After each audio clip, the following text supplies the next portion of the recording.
ಆಸರೆಯೇನೊಂದು ಕಾಣದೆ ನಾನೊಂದು ಅಂದು ಓಡಿ ಬಂದೆ.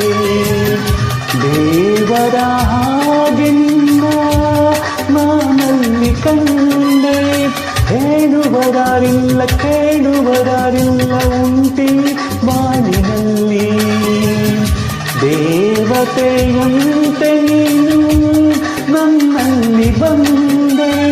ಹೃದಯ ಅರಳಿತು ಮನಸ್ಸು ಕುಣಿಯಿತು ಈ ಕವಿ ಮಾತನು ಕೇಳಿ. ಈ ಕವಿ ಮಾತನು ಕೇಳಿ. ಬಂದೆಯ ಬಾಳಿನ ಬೆಳಕಾಗಿ, ಬಂದೆಯ ಪ್ರೇಮದ ಸಿರಿಯಾಗಿ, ನನಗಾಗಿ ನನ್ನ ಜೊತೆಯಾಗಿ, ನನಗಾಗಿ ನನ್ನ ಜೊತೆಯಾಗಿ. ಸ್ನೇಹದ ಮಾತಿಂದ ಪ್ರೀತಿಯ ಜೇನಿಂದ ತುಂಬುತ್ತಾನಂದ. ಬಂದೆಯ